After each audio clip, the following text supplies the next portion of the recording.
Hello! I know it's been a long time since I last posted. I've been spending the past month or so just getting used to living on campus. It's a lot. My introvert social battery is kind of exhausted, so I have returned to my favorite pastime of talking to myself in my dorm room. And in today's episode of me talking to myself, I'm going to be doing the back to school classic, what's in my backpack? So first, let me tell you a bit about the backpack that I use. This is my 4 to 5 year old black JanSport backpack. It's just the really basic one. I did make it a bit more my own by embroidering this front section with a space design. Fun fact, this was the first time I ever tried embroidery. I did cross stitch when I was little, so it's not like I had a zero needlework experience, but it was my first ever attempt at embroidery, so I'm always kind of proud when people compliment me on it because it makes me feel like maybe I am naturally talented at something. Besides the embroidery design though, I've also attached a couple of random keychains and ribbons to the zippers just to make it easier for myself to open things and because they add a little bit of personality. One that I thought might be interesting to point out is this blue ribbon. It's actually from, if you remember in 2019, I had a light blue dingbats notebook as my bullet journal. This used to be the ribbon bookmark on it and it somehow detached. I guess the glue just got unsticky. Starting with this first main pocket, I've got my water bottle. This is my 20-ounce Hydro Flask with the straw lid.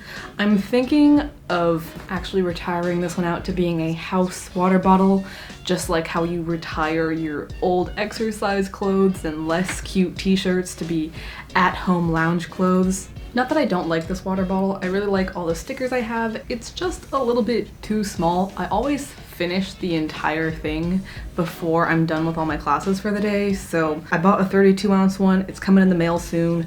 I have so many cute stickers to put on it. Next in this pocket is this accordion file folder with 5 different sections for all of my papers.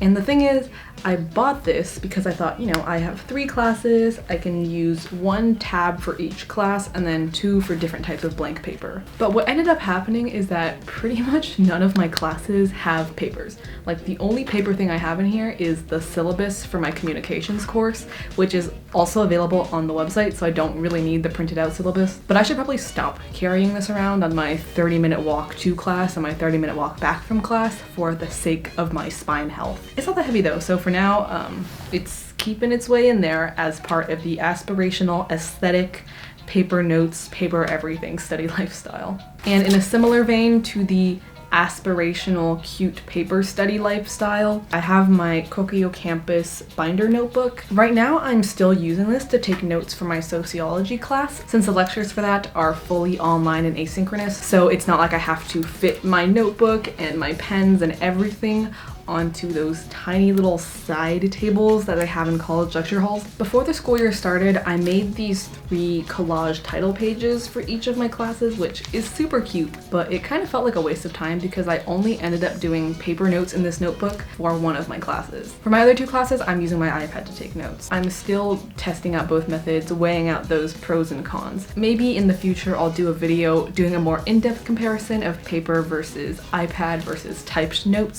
since I am trying out all 3 methods this year and will report back to you soon. And speaking of these digital note-taking formats, the big heavy honker in my... Why did I say that? The biggest, heaviest thing in my backpack is my laptop sleeve, which has both my laptop and iPad. The laptop I'm using is the 13-inch MacBook Pro. I did a whole unboxing accessories video a while back, which you can watch for more details if you like. And I also have my 2020 iPad Pro.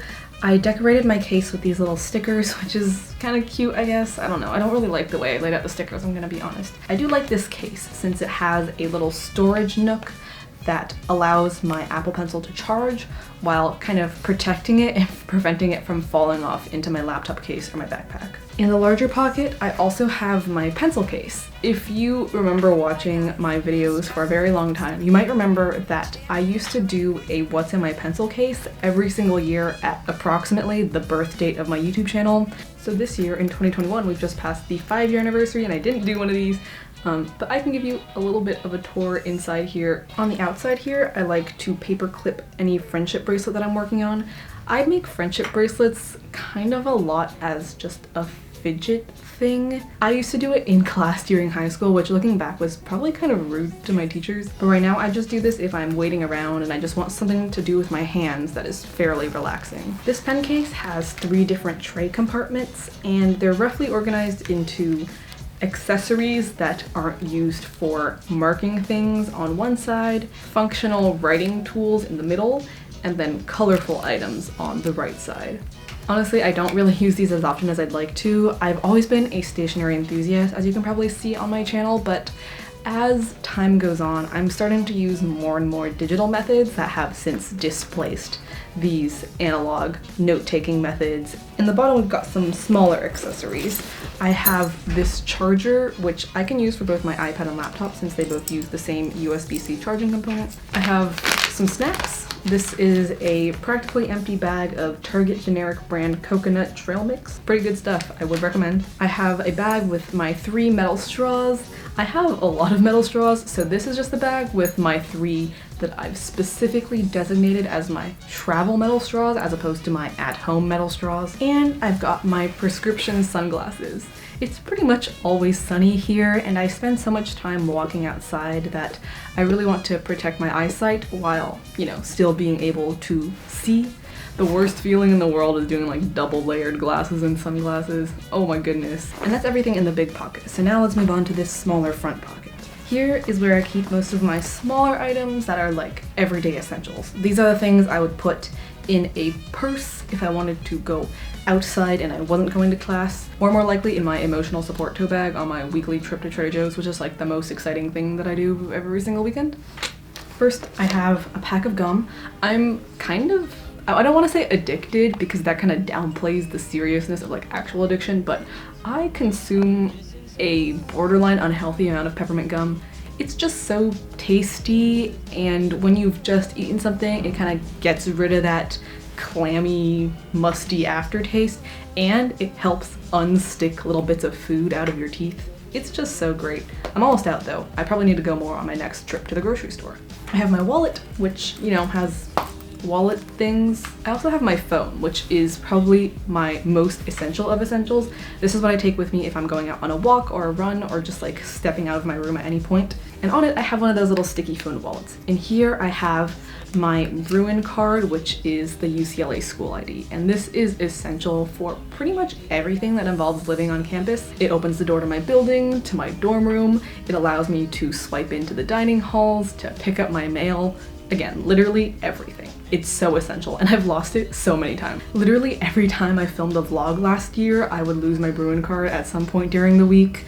And when I first moved in, I think I lost it and locked myself out like at least 3 times. The other 2 cards I have in here are my driver's license and 1 credit card. If my phone sticky wall thing is my number 1 most important item, number 2 is this keychain. Or I guess it's not a keychain, it's a lanyard. Oh my god. I think like 2 years ago, I said the word lanyard and it was a thing in the comments that apparently you're supposed to say lanyard. I don't know, I was one of those kids who learned all of the words that I know through reading because my parents didn't really speak English to me at home when I was growing up. So I just say words the way that they look phonetically, which is like probably wrong and I should probably conform and start saying lanyard, but anyways, this is my Ravenclaw lanyard that I got at Universal Studios, and on this little contraption I have my AirPods case with hopefully 2 AirPods in there. Yep, both of them there. I tend to lose those 2, but usually only 1 at a time. Next I have my Glossier Balm.com lip balm attached with a binder clip. I have a second lip balm option in this little crochet baggedy sheath thing that I made myself. I have a Burt's Bees stick style lip balm because with the Glossier Balm.com tube style lip balm, I have to squeeze it out onto my finger and then touch my lip. But in the COVID era, when I'm out and about, sometimes I don't feel quite sanitary doing that, in which case I will use the stick style lip balm that doesn't involve any hand touching at all. I have a key fob, which I don't use because this is a key fob for one of my parents' cars back at home. and I accidentally took it with me to college even though I did not take their car with me. But it's fine, I think. They haven't texted me asking where it is. I have a key to the front door of my house, and I have this little hand sanitizer attachment thing that I got for free from the move-in fair. Basically, at the start of every college school year, they have a ton of fairs where random companies will come and give you random free things. So this thing called Uni Days gave me hand sanitizer in a little holder. I have a little thing of hand cream, since with all the hand sanitizing and hand washing that goes on in the age of a receding but still ongoing global pandemic, my hands do get pretty crusty dusty, so hand cream. I have this little Great Wave pouch with some period products in there. If you recognize the shape of this case, I've finished 5 to 10 containers of this particular brand of gum in the past year, and I just took the paper out of the container and I use it to store loose change in case I ever have to pay for parking or just something that requires coins, and a bunch of lactates because I'm lactose intolerant. I need these so that I can still eat pizza and ice cream and all these tasty things that give me incredible digestive problems. Honestly, I used to just like eat these things and just prepare myself to suffer the consequences, but now I share a bathroom with other people, so I'm gonna spare them from experiencing my consequences, and I'm gonna have lactates. And last but not least, I have my Kindle, which I accidentally left open from the last time I used it. Hopefully it's not too far from the right page where I left off. But yeah, I've gotten too lazy to buy books or to walk all the way to the Westwood Library to get physical books, so ebooks have been my next best solution. It really doesn't replicate the experience of those physical books, but I do want to make it as easy and convenient as possible for me to read instead of just scrolling mindlessly on my phone, so using an e-reader has been my best current solution for that. And that is everything for today's video. I hope you found this interesting, and thank you for bearing with me as I relearn how to talk to myself while having a camera there as the omnipresent potential audience that I am performing for. Oh my goodness, sorry. I'm taking a course on the sociology of media and mass communication, and right now we're focusing on like social media and its role in constructing identity through interaction, and it's like really messing with my mind about like my relationship with social media. That's everything for today's video. Thank you so much for watching. I upload new videos on this channel whenever I possibly can. At the moment, I don't know if I can commit to a regular uploading schedule, but I will upload when I can. And you can visit my Instagram, TikTok, and second channel for some more sporadic content. See you next time.